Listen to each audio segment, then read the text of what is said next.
जय हिंद साथियों।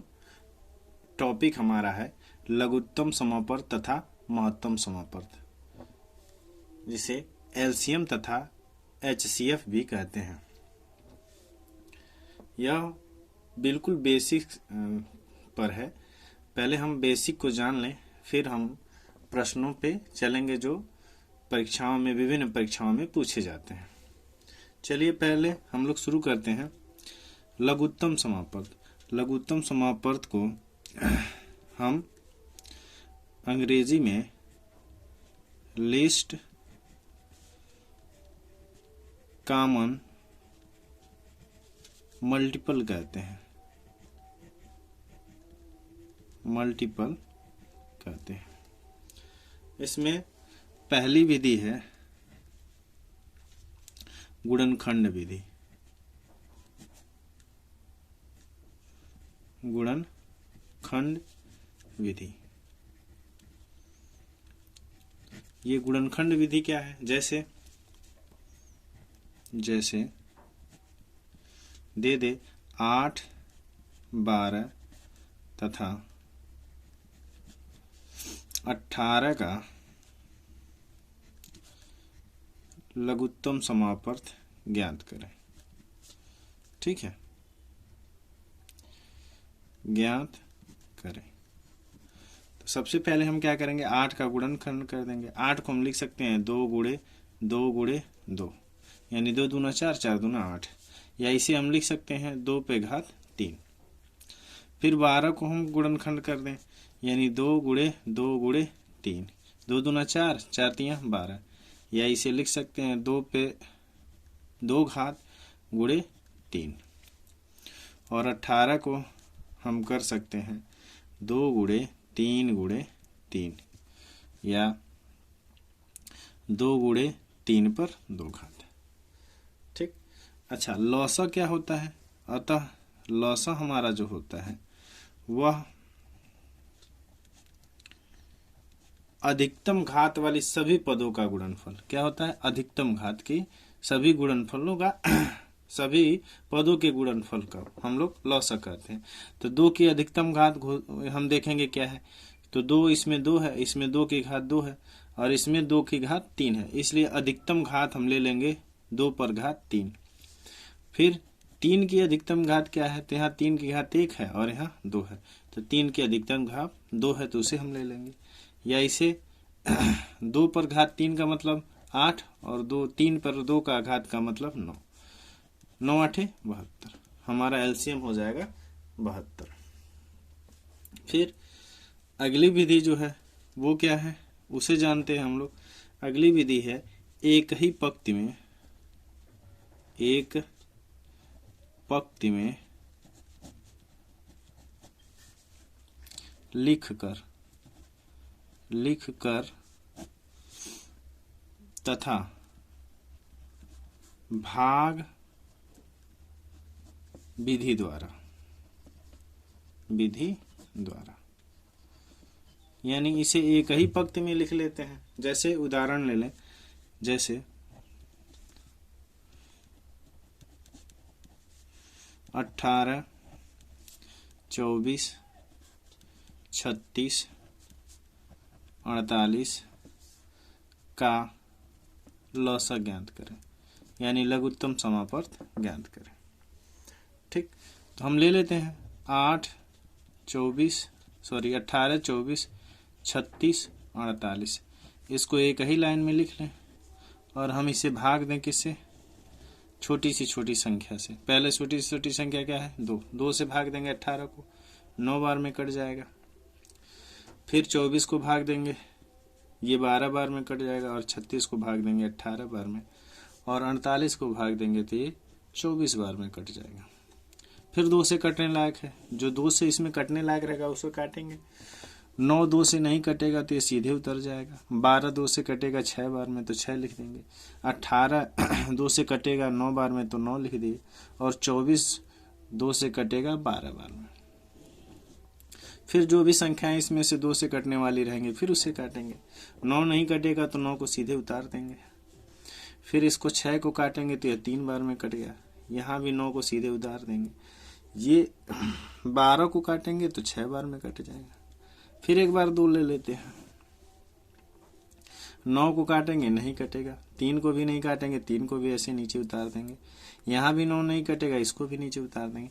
यहाँ 6 कटेगा कितनी बार में? 3 बार में। 3 बार में कट जाएगा। अब 2 से कोई भी ऐसी संख्या नहीं है जो कट सके। फिर अगला हम भाजक लेंगे 3। 3 से कितनी बार में कट जाएगा? 3 त्रिका 9, 3 बार में कट जाएगा। और ये आपका 1 बार में कट जाएगा, 3 एकने 3।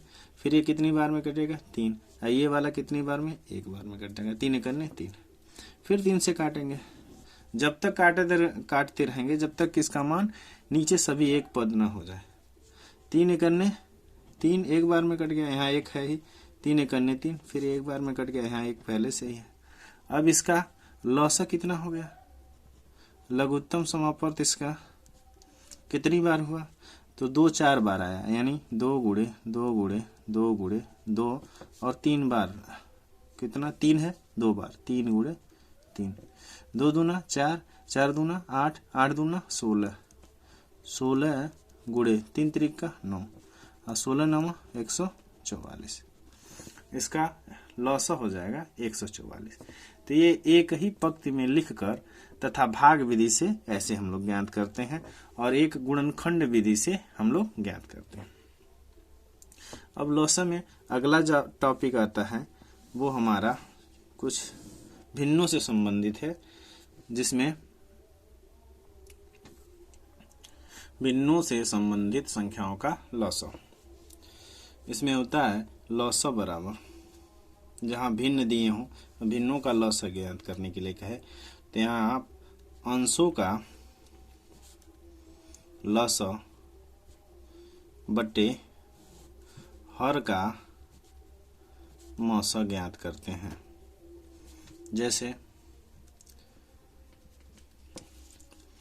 4/5, 8/15 और 12/25 का लौसा ज्ञात करें।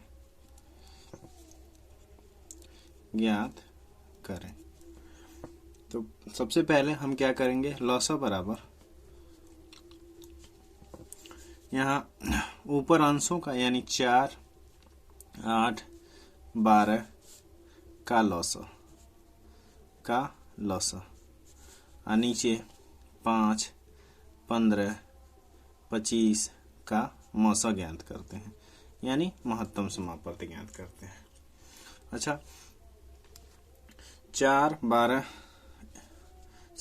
8 और 12 का मौसा आपका हो जाएगा 24 और इनका लौसा हो जाएगा 24 और इनका 5, 15 और 25 का मौसा हो जाएगा 5।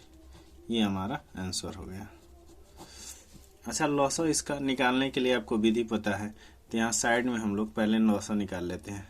4, 8, 12 2 से काटते हैं, 2 बार में 4 कट जाएगा और 8 4 बार में कट जाएगा 6, 12 बार में 6 12 6 बार में कट जाएगा। फिर 2 से काटते हैं, या 1 बार में कट गया, या 2 बार में कट गया, या 3 बार में कट गया। फिर काटते हैं 2 से, ये 1 हो गया, ये 1 हो गया, ये 3 हो गया। फिर 3 से काट लेते हैं, तो ये 1 हो गया और ये हो गया और ये 1 भी 1 हो गया। 2 दूना 4, 4 दूना 8, 8 दूना 8 त्रिका 24। इसलिए लौसा क्या हो गया? 24 और मौसा इसका निकालेंगे तो 5 आएगा। इस प्रकार भिन्नों से संबंधित जो लौसा और मौसा ज्ञात करते हैं, तो पहले लौसा ज्ञात करने के लिए अंशों का लौसा ज्ञात कर लेते हैं और हर में हर का मौसा ज्ञात कर लेते हैं।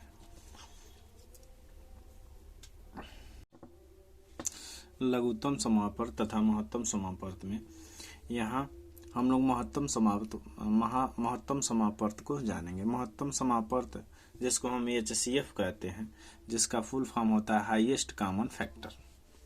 ठीक, इसमें भी पहली विधि एक विधि होती है गुणनखंड विधि। गुणनखंड विधि किसी भी संख्याओं का हम लोग गुणनखंड करके उसमें का मौसा यानी महत्तम कॉमन फैक्टर यानी हाईएस्ट कॉमन फैक्टर हम लोग निकाल सकते हैं। जैसे एक उदाहरण दिया है, संख्या है 24, 36, 60। अब इसका गुणनखंड करें तो 24 को हम लिख सकते हैं 2 गुणे 2 गुणे 2 गुणे 3, 2 दूना 4, 4 दूना 8, 8 त्रिका 24, या लिख सकते हैं 2 पे 3 घात गुणे 3। इसी प्रकार 36 को हम लोग लिख सकते हैं 2 गुणे 2 गुणे 3 गुणे 3, 2 दूना 4 और 3 त्रिका 9, 9 चौका 36, यानी 2 पे 2 घात और 3 पे 2 घात। फिर 60 को हम लोग लिख सकते हैं कैसे, 60 को लिख सकते हैं 2 गुणे 2 गुणे 3 गुणे 5, या यहाँ लिख सकते हैं 2 पे 2 घात गुणे 3 गुणे 5। ठीक। अब महत्तम समापर्त यानी मस बराबर क्या होता है, जो न्यूनतम घात हो, जो सबसे छोटी घात हो सब में हो, उसी को हम लोग लेते हैं। तो इसमें देखिए आप 2 क्या है, यहाँ इस वाले में भी शामिल है 2 पे घात 2, 2 पे घात 2 यहाँ भी शामिल है, और 2 पे घात यहाँ, क्योंकि 2 पे 3 घात है तो यानी कम वाला तो इसी में है, इसलिए हम यहाँ ले लेंगे 2 पे घात 2 गुणे 3 की घात यहाँ 1 है तो इसमें शामिल है, ये है 3, और यहाँ 3 की घात 2 है, यानी जाहिर सी बात है कि 3 इसमें भी शामिल है और इस वाले में भी 3 शामिल है, इसलिए यहाँ 3 ले लेंगे। अच्छा, 2 का वर्ग 4 और 3 गुणे 3, यानी 4 3 12, यानी हमारा मौसा हो गया 12। ठीक। दूसरा मौसा निकालने की विधि होती है भाग विधि। क्या होती है, भाग विधि, भाग विधि। ठीक। एक संख्या दी हुई है, जैसे उदाहरण में एक समझते हैं हम लोग, संख्या दी हुई है 625, 775 और 905। तो सबसे पहले हम पहली संख्या को दूसरी संख्या में भाग देते हैं, यानी 25 भागा 775, भाग एक बार जाएगा 625, यहाँ 0, यहाँ 5, ये 1 बचेगा। अब इसमें जिससे भाग दिए थे, यहाँ जो भाजक था इसको यहाँ लेके फिर आ जाएंगे, यहाँ लिखेंगे 625 भागा 150। अब कितनी बार जाएगा, 4 बार, लगभग 4 बार। 15 चौका 60 और 1 0 पहले से, यह कितना हो गया 25। ठीक। अब जो यहाँ शेषफल बचा तो शेषफल का भाग इसमें भाजक में जाएगा, तो भाजक क्या था 150। अब कितनी बार जा सकता है, 6 बार। कितनी बार, 6 बार, यानी 6 बार में 150, ये कट गया। ठीक। अतः हम कह सकते हैं कि अतः 625 और 775 का मौस अंतिम भाजक, यानी अंतिम भाजक क्या था 25 है। तो इससे ही अब हम इसे क्या करेंगे, अब हम इसे हम क्या करेंगे कि अब 25 से हम भाग किसको देंगे, 25 से तीसरी संख्या को भाग देंगे, तीसरी संख्या को भाग देंगे। तीसरी संख्या क्या है 905, तो 905 में हम 25 का भाग दें तो कितनी बार जाएगा, लगभग एक बार 3 बार गया, तो कितना ये हो गया 25 3 75, यहाँ आपका बचेगा 5 और यहाँ बचेगा 1 और ये 1। फिर कितनी बार, लगभग 6 बार, 25 छक्का 150, यहाँ बचा 5। अच्छा, शेष 5 बचा, तो जो शेष बचता है उसमें कौन भाजक फिर आ जाता है, 25 25 हम 25 कट गया। अंतिम भाजक कौन है, 5 है। अंतिम भाजक कौन है, 5 है, इसलिए 5 ही इनका मौस होगा, इसलिए 5 ही इनका मौस होगा। किन किन संख्याओं का, 625, 75 और 905 का मौस 5 ही होगा। ठीक। अब अगली विधि जो है हम लोगों की वो है भिन्न संबंधित, भिन्न संबंधित, भिन्न संबंधित। भिन्न संबंधित। अगर जो भिन्नों का मौसा पूछे तो भिन्नों का मौसा बराबर होता है अंशों का मौसा, अंशों का मौसा बटे हरों का लसा, हरों का लसा। अब जैसे एक उदाहरण ले लें, जैसे